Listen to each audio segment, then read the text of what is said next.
नमस्कार, मैं मृत्युंजय कुमार झा। शाम के 5:30 बज चुके हैं और अगले आधे घंटे तक आपके सवालों का सबसे बड़ा मंच तैयार है। अगर आपने कमोडिटी में ट्रेड किया है या फिर नया ट्रेड करना चाहते हैं, जानना चाहते हैं कि आपके लिए कहां पर कमाई के मौके बनेंगे, तो आप सवाल पूछिए। नंबर आप नोट कर लें 02223001634। इसके अलावा आप 02223001635 पर भी अपना सवाल पूछ सकते हैं। और आज की चर्चा में हमारे साथ मेहमानों का एक खास पैनल है।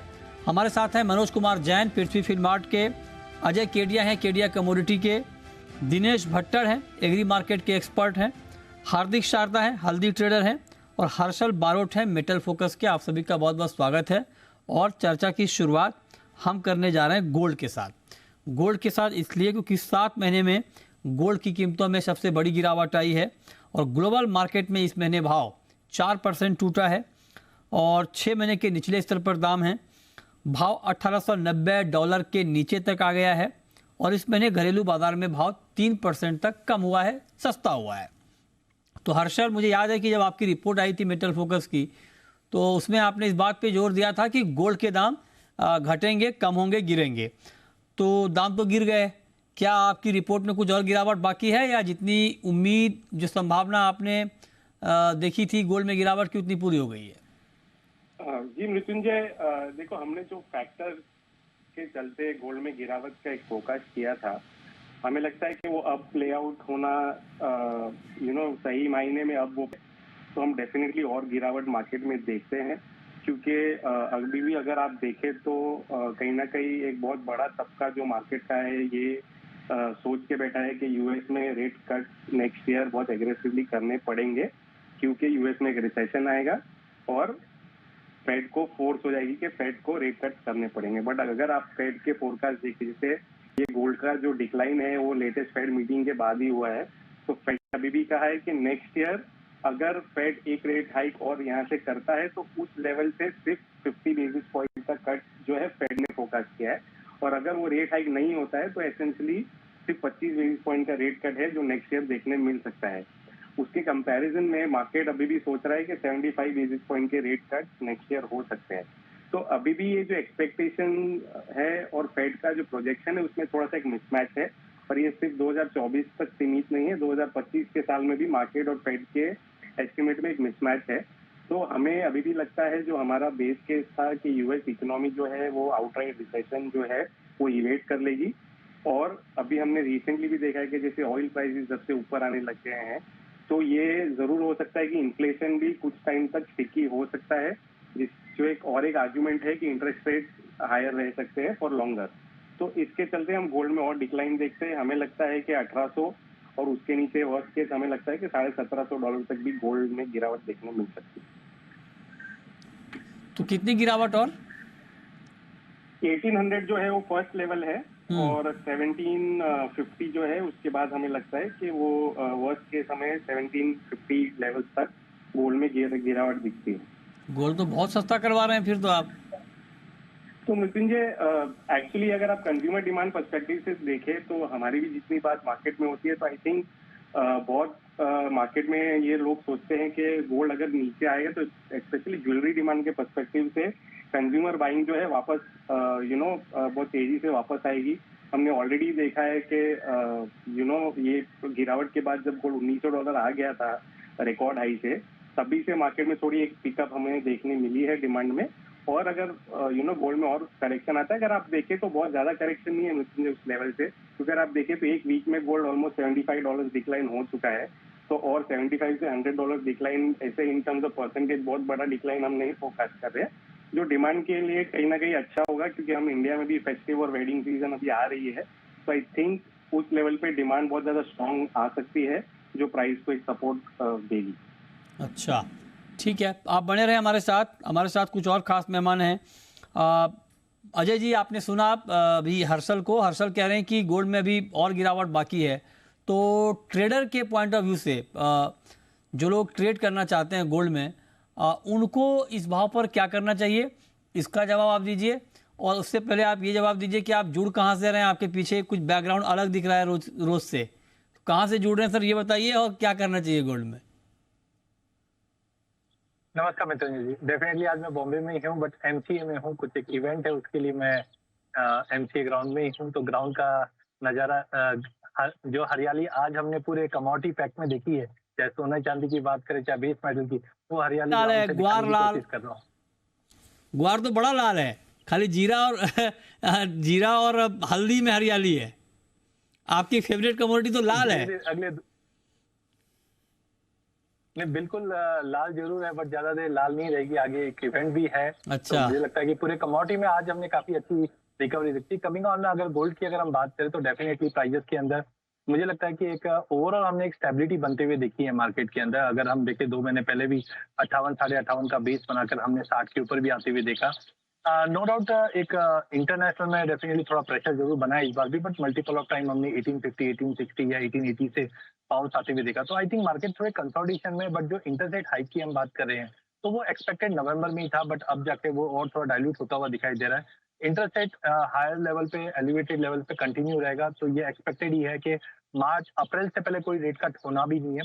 तो आई थिंक एक गिवन पॉइंट पे एक प्रेशर जरूर बना था, बट ये सस्टेनेबल नहीं रहेगा। आई थिंक मार्केट एक कंसोलिडेशन जोन में जा सकता है, बट कुल मिला के मुझे लगता है कि लोअर लेवल पे बाइंग वापस लौटती हुई दिखाई देगी। ट्रेडर के पॉइंट ऑफ व्यू से ऑप्शन की स्ट्रेटेजी आप जरूर ट्रेड करके चलिए, बिकॉज वॉलिटिलिटी काफी ज्यादा है। बट मेरा मानना है कि अभी मार्केट में एज ऑफ नाउ, जैसे वापस फ्यूचर्स अगर हम बात करें तो 1890 95 के सपोर्ट से उठने की कोशिश कर रहा है। $1920 तक का लेवल गोल्ड फ्यूचर इंटरनेशनल में दिखाई दे रहा है, जबकि एमसेक्स गोल्ड की अगर हम बात करें तो 58,350 तक का एक पुल बैक एक बार मार्केट में वापस देखने मिल सकता है। ठीक है, जैन साहब, आप सहमत हैं केडिया जी से? नमस्कार मृत्युंजय जी, बिल्कुल। यहाँ पे एक चीज और ऐड करना चाहूंगा। हमने कल जो जेपीवाई को डॉलर के सामने 149.7 तक आते हुए देखा था, तो 150 का जो लेवल है वहां पे बैंक ऑफ जापान की तरफ से भी एक इंटरवेंशन एक्सपेक्टेड है। तो उसके चलते डॉलर इंडेक्स में भी कुछ करेक्शंस जो है वो अगले 1 से 2 वीक में आ सकती है ऊपरी लेवल से। तो वो कहीं ना कहीं गोल्ड की कीमतों को वर्तमान लेवल से सपोर्ट करता हुआ नजर आएगा।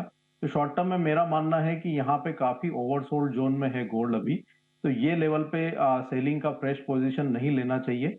इवन जो दिसंबर कॉन्ट्रैक्ट अभी 58,000 के आसपास चल रहा है, अगर 100-200 रुपए की गिरावट आती है तो एक बार यहाँ पे शॉर्ट टर्म के लिए बाय कर सकते हैं 57,800 पर। 57,500 के स्टॉप लॉस से एक बार 58,500 58,600 ये स्तर जो है वो देखने को मिल सकते हैं। ओके, तो ये रहा आपकी हो गई गोल्ड पे। हर साल एक लास्ट क्वेश्चन आपसे, ये कि आपने कहा कि ज्वेलरी डिमांड का आपने जिक्र किया था, इंडियन फिजिकल मार्केट में आपको डिमांड को लेकर क्या आउटलुक दिख रहा है? क्या अभी जो फेस्टिव सीजन शुरू हुआ है, आगे दिवाली का त्यौहार है, क्या रिटेल डिमांड बढ़ने वाली है?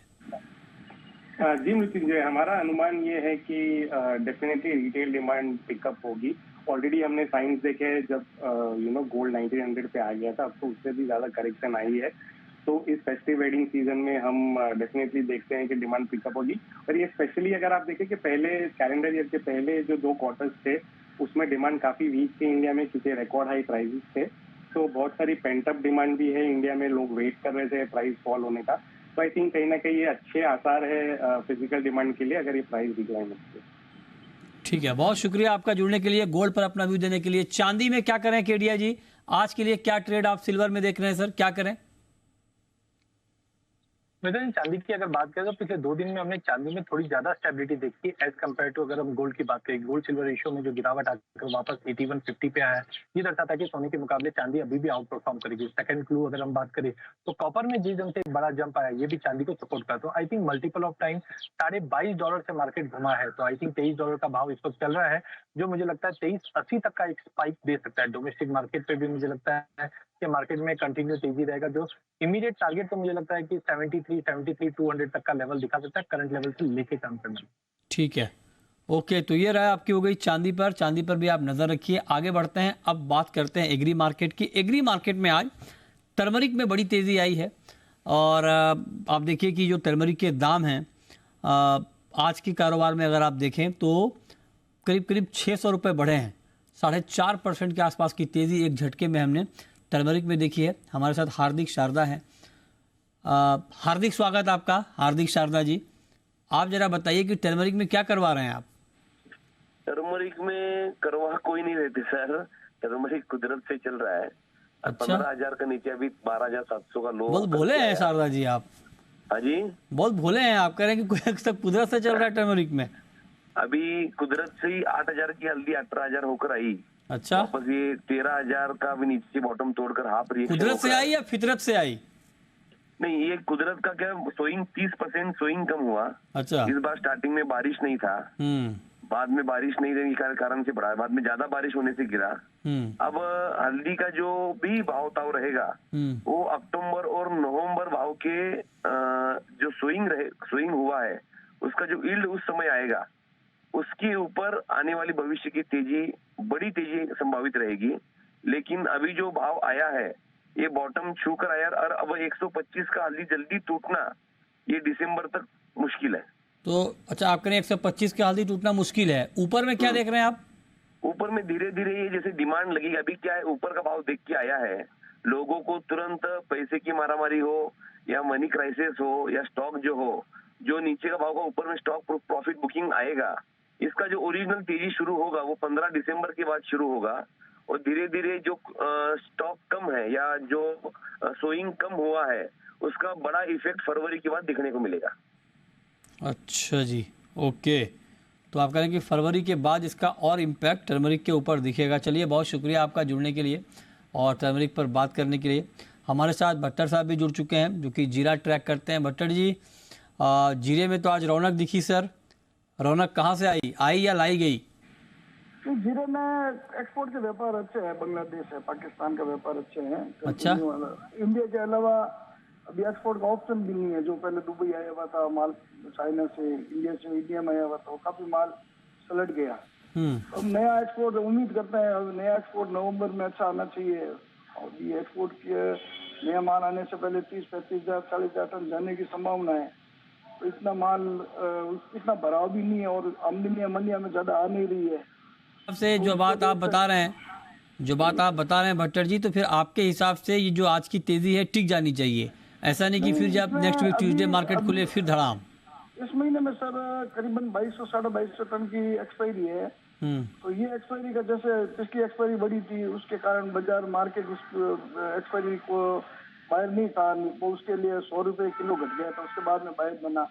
इस एक्सपायरी, ये भी बड़ी एक्सपायरी मान सकते हैं, लास्ट एक्सपायरी है इसके बाद में नया डिमेड होगा, और नया डिमेड होने जैसी स्थिति अभी है नहीं। तो इतना मंडियों में माल नहीं आ रहा है कि भाई नया डिमेड लगा सकें। और अभी डोमेस्टिक में भी भाव ऊपर है, एनसीडीएक्स से 30 रुपए 25-30 रुपए किलो ऊपर बिकता है डोमेस्टिक में माल।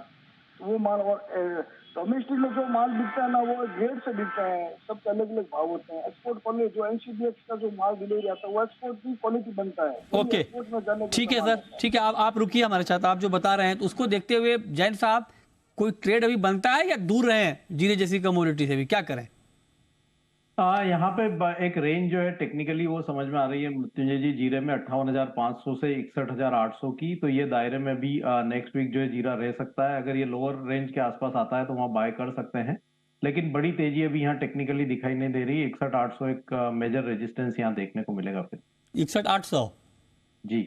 अच्छा भट्टर जी, ये बताइए सर, ये तो ठीक है जीरे वाली बात जो आपने कही, ये आपके ग्वार को किसकी नजर लग गई सर?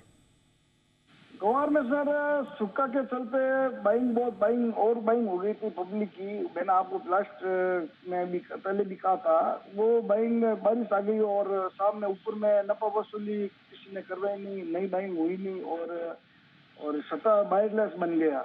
लोग, पब्लिक इसके अंदर ऑलरेडी फंसी हुई है। जब तक पब्लिक का माल नहीं छूटेगा, जब तक इसको बाजार उठना भी मुझे मुश्किल लग रहा है। छूटेगा पब्लिक का माल? फिलहाल किसान आमदनी आ रही है, किसानों का माल भी अला गीला आ रहा है, काला आ रहा है। उनका भाव की रेंज एक वैरायटी नहीं है, कोई 4500 बिक रहा है गवार, कोई 5200 बिक रहा है, कोई 5300 बिक, भाव की वैरायटी भी नहीं है। और काला माल आ रहा है, उसका फाइनेंस स्टॉक भी लगेगा नहीं, स्टॉकिस्ट भी है नहीं मार्केट को संभालने के लिए। वो जो माल आ रहा है अभी मंडियों में 25-30 हजार बोरी अभी ऑल ओवर गवार जो आ रहा है वो सब क्रशिंग में जा रहा है। अभी मीन में पाउडर प्लांट वालों की डिमांड भी अच्छी सुनने को मिल रही है, रोज का 800 से 1000 टन का व्यापार भी हो रहा था। जब माल आ रहा है तो डिमांड भी रहेगी। तो फिर आप क्या मतलब, आप ग्वार की इस गिरावट को जस्टिफाई कर रहे हैं? आप कह रहे हैं कि ठीक गिरावट है ये? नहीं, ठीक गिरावट नहीं है, पर अभी बायरलेस बाजार है सर, जो नया बायर नहीं, अगर आपसे मैं पूछूं, मैं ये सवाल कई लोगों से पूछ चुका हूँ, ग्वार गिर रहा है या गिराया जा रहा है? भाई सट्टेबाजी तो 100% है, नया बायर बन नहीं रहा है, नुकसान में तो कौन गिरा रहा है सर? कहाँ वाले हैं गिराने में? जोधपुर वाले का भी नाम आता है, गंगनगर वालों का भी नाम आता है, बीकानेर वालों का भी नाम आता है, कहाँ के लोग हैं बताइए? पर्टिकुलर नाम कुछ नहीं होता है। जैसे आपको जिस किसी को गवार बेचान है उसको काटना ही नहीं है, और बाजार रोज अगर नई आमदनियां चालू हो गई और सामने जो लॉस जिसके लॉस खड़ा है और एमटीएम नहीं भर पा रहा है तो उसको तो छोड़ना पड़ेगा ना माल। तो आपका तो सेमिनार भी है सर, आपका तो सेमिनार है 2 अक्टूबर को गुआर का। 2 अक्टूबर को। हाँ तो नहीं, सेमिनार है तो मतलब सेमिनार को लेकर भी बहुत चर्चा हो रही है कि आप लोग क्रॉप की क्या रिपोर्ट देंगे, और उस पर बहुत चर्चा हो रही है मार्केट में इस वक्त की। इसमें सब किसान भी आ रहे हैं, व्यापारी फंडामेंटल वाले भी आ रहे हैं, मिलर भी आ रहे हैं, एक्सपोर्टर भी आएंगे, टेक्निकल आएंगे, सब अपनी अपनी बात रखेंगे जिसको जिससे खुला मंच है। अच्छा, आप तो अभी आंकड़े बताएंगे नहीं, आप तो अभी आंकड़े बताएंगे नहीं कि आप लोग क्या प्रोडक्शन का फिगर देने वाले हैं। मैं लेकिन दूसरा सवाल आपसे पूछ रहा हूँ कि आप आंकड़े नहीं बताएंगे तो मुझे ये बता दीजिए कि 50 लाख से कम या ज्यादा? नहीं, 10% प्लस माइनस के आसपास किसी का अपना। मेरे को ऐसा, मैं अभी आंकड़े के बारे में नहीं बता सकता, पर नहीं मैं आंकड़ा कहाँ पूछ रहा हूँ सर, मैं ये नहीं पूछ रहा हूँ आपसे कितना उत्पादन होगा, मैं तो पूछ रहा हूँ कि 50 लाख से ज्यादा या कम? आसपास ही है सर, प्लस 10-15% प्लस मान लो, और तो क्या सर। आसिया पास? हाँ नहीं, आसपास ही, आसपास है। आसपास ही है। अच्छा, आंकड़े का सर ऐसे बोलना भी ठीक नहीं है। आंकड़े मंच पे आ गया, सभी जन आएंगे, अपने अपने व्यू रखेंगे ना, उससे आंकड़े का सही निष्कर्ष निकलेगा। एक व्यक्ति का व्यू उसमें मायने नहीं रखता है सर। हाँ बात तो ठीक है आपकी, ये बात तो ठीक है। तो अभी ग्वार का भविष्य आपको लग क्या रहा है ये बताइए? मुझे ऐसा लगता है सर, ये अभी यहाँ पर 101 रुपए की और मंदी आनी चाहिए ग्वार में, जिस तरह से वायरलेस बाजार है रोज मार्केट। उसके बाद बॉटम बन जाएगा। हाँ, 5450 का लेवल बनेगा तो वहाँ गवार लेने वाले को कोई रिस्क नहीं रहेगी। और अभी भी गवार के अंदर 15 अक्टूबर बाद नवंबर के अंदर एक अच्छी तेजी की रैली देखने को मिलेगी, डिमांड इस साल अच्छी रहेगी। अच्छा, ऐसा लगता है सर। आप कह रहे हैं अक्टूबर के बाद अच्छी तेजी ग्वार में बनेगी, बॉटम आउट हो रहा है मार्केट। बहुत शुक्रिया भट्टर जी आपका, और आपको शुभकामना भी आपके 2 अक्टूबर के कार्यक्रम के लिए, वायदा इतने ग्रुप का जो होने वाला है। चलिए आगे बढ़ते हैं, और अब हम बात करते हैं कुछ और कमोडिटी की, क्रूड की। क्रूड पर केडिया जी आपका क्या व्यू है, क्या करना चाहिए कच्चे तेल में? देखिए, कच्चे तेल की अगर हम बात करें तो मार्केट के अंदर लोअर लेवल से हमने वापस एक अच्छी खासी रिकवरी देखी। कल थोड़ी प्रॉफिट बुकिंग देखी। एक तरफ हम इन्वेंट्री में फॉल देख रहे हैं, रशिया ने जो एक्सपोर्ट में कटौती की है, सऊदी कंटिन्यू प्रोडक्शन कट कर रहा है, ये कुल मिलाकर सप्लाई टाइटनिंग के सिनेरियो बन रहा है, जिसकी वजह से हमने वापस ब्रेंट में 96 के ऊपर प्राइस को जाते हुए देख रहे हैं, और WTI भी हम 93 पे देख रहे हैं। तो कुल मिला के मुझे लगता है मार्केट में बाय ऑन ड्रॉप की रणनीति बना के चलना चाहिए। जैसे JP मॉर्गन के भी स्टेटमेंट आए कि हम $120-125 तक ईयर एंड तक देख पाएंगे। तो मुझे लगता है कि मार्केट में ये तेजी कंटिन्यू रहेगी। आज के लिए मार्केट 7650 के ड्रॉप पे लेके चलना चाहिए, 7800 तक के टारगेट हम देख पाएंगे। अब शुरू करते हैं सवाल जवाब। निधि हैं हमारे साथ, पूछिए निधि। कच्चे तेल के ऊपर सवाल था मेरा। कच्चा तेल कहाँ तक ऊपर जा सकता है, कहाँ से माइनस करने का है? 7450 पर माइनस है एक लॉट, दूसरा हम माइनस करें या नहीं? बताइए जैन साहब, क्या करना चाहिए इनको? 7450 पे शॉर्ट है, ये पूछ रही हैं कि क्या अभी इस भाव पर और शॉर्ट करना चाहिए, एवरेज करना चाहिए, क्या सुझाव आपका? बिल्कुल शॉर्ट में एवरेज की सलाह नहीं रहेगी मृत्युंजय जी, क्योंकि ये अभी क्या है कि मोमेंटम कमोडिटी है, और जिस तरह से हम बड़ी जो है डेफिसिट देख रहे हैं सप्लाई में, तो मोमेंटम पॉजिटिव बना रहेगा। इनको शॉर्ट की पोजीशन से जो भी करेक्शन आए उसमें निकलने की सलाह रहेगी, और बेटर है कि ये ऑप्शन की स्ट्रेटेजी के थ्रू प्ले करे। अभी जो 8000 की कॉल ऑप्शन है वो लगभग 130 रुपए के आसपास चल रही है। 100 रुपए में ये मिले तो कॉल ऑप्शन बाय करना चाहिए, 60 का स्टॉप लॉस लगा लें। एक्सपायरी तक हमारा मानना है कि 240-250 तक के स्तर इसमें देखने को मिल सकता है। ओके, प्रवीण है हमारे साथ हिसार से, पूछिए प्रवीण जी। नमस्कार मृत्युंजय जी। नमस्कार, पूछिए सर। ये 10-15 दिन पहले आपने प्रोग्राम किया था, दिवाली तक गोल्ड का टारगेट 62,000 बोल रहे थे, और कल पोल कराया तो कहते हैं दिवाली तक 56,000-57,000 रुपए गोल्ड आ जाएगा। सर ये क्या है इन एनालिस्टों का चक्कर? ये बात आपकी ठीक है, लेकिन उस समय हालात कुछ और थे, थोड़ा बदले हैं, लेकिन आपकी बात बिल्कुल ठीक है। बताइए केडिया जी, ये बात तो आपसे भी है सर, सब दिवाली को लेके बहुत बुलिश थे, लेकिन अब देखिए गोल्ड के दाम तो कम हो गए। बिल्कुल, अगर हम देखें तो जो अभी रिसेंट फेड की मीट थी, जहाँ पे हमने देखा था कि इनका जो आउटलुक था अगले साल कटौती का, उसमें 4 में से 2 हुआ, जिसकी वजह से एक पैसिमिज्म जरूर बना। जैसे हर्षल ने भी कहा है कि सामने दिवाली और फेस्टिवल सीजन है, तो जैसे ही भाव में गिरावट आती है तुरंत हम देखते हैं फिजिकल मार्केट को सपोर्ट भी मिलता है। लेकिन सबसे चौंकाने वाली बात है डॉलर इंडेक्स में 107 का लेवल 2 दिन पहले हमने छुआ और इमीडिएटली जो बड़ी गिरावट आई है ये दिखाता है कि अभी भी यूएस में कंसर्न्स है और डॉलर में गिरावट आएगी तो गोल्ड को बेनिफिट मिलेगा। तो मुझे लगता है कि हाँ, जो हम पहले 62 साढ़े 62 का लेवल देख रहे हैं थोड़ा पैसिमिस्टिक जरूर होगा, बट मुझे लगता है कि 60-61 की रेंज में हम डोमेस्टिक गोल्ड को आते हुए देख पाएंगे, क्योंकि वैसे भी अक्टूबर मंथ काफी स्ट्रांग बाइंग का मंथ रहता है और जो करेक्शंस के पॉइंटर्स थे वो ऑलमोस्ट डिस्काउंट हो चुके हैं। तो मुझे लगता है डॉलर इंडेक्स में वापस गिरावट कंटिन्यू रहेगी, जो 103-103.50 तक मिलेगा, जिसका सपोर्ट गोल्ड को जरूर मिलता हुआ दिखाई देगा। ओके, अगला सवाल अमित का है नासिक से, पूछिए अमित जी। मेरा सवाल मनोज जी से है, आज सिल्वर माइक्रो में इंट्राडे में क्या ट्रेड रहना चाहिए? बताइए मनोज जी, सिल्वर माइक्रो में इंट्राडे में क्या ट्रेड रहना चाहिए? सिल्वर का मोमेंटम पॉजिटिव ही है मृत्युंजय जी। हम देख रहे हैं कि 70,000 काफी स्ट्रांगली सिल्वर होल्ड कर रही है। यहाँ कुछ भी 200-400 रुपए का डीप आता है चांदी में तो बिल्कुल लेकर के चलना चाहिए 71,000 के नीचे के स्टॉप लॉस से।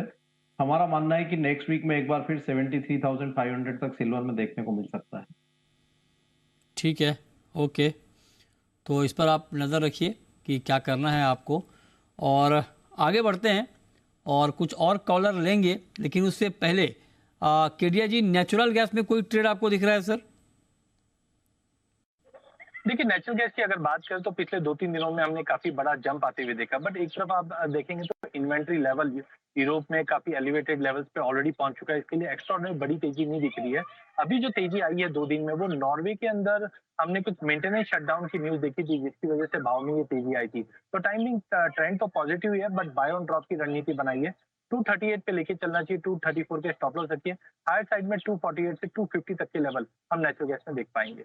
रामनिवास है हमारे साथ नेक्स्ट कॉलर, पूछिए रामनिवास जी। जी आदरणीय मृत्युंजय जी नमस्कार। नमस्कार, पूछें, पूछिए सर। मेरे को कॉपर पे पूछना था। कॉपर पे? रेट पे क्या किया जाए? किस भाव पे सर? करंट रेट पे कॉपर में क्या किया जाए? करंट रेट में कॉपर में क्या किया जाए, बताइए जैन साहब, क्या किया जाए? ये रेट पे कॉपर से दूर रहना चाहिए, क्योंकि कल हमने एक अच्छी रिकवरी यहाँ पे आते हुए देखी थी और अभी अपना रेजिस्टेंस 730-32 के बेहद करीब है। तो ये लेवल पे बाई की सलाह तो नहीं रहेगी। 730-32 के स्तर मिले तो वहां एक बार शॉर्ट सेल कर सकते हैं। ठीक है, बहुत शुक्रिया आपका मनोज जी और अजय जी जुड़ने के लिए और बताने के लिए कहाँ पर कमाई के मौके बनेंगे। तो फिलहाल इस बुलेटिन में इतना ही।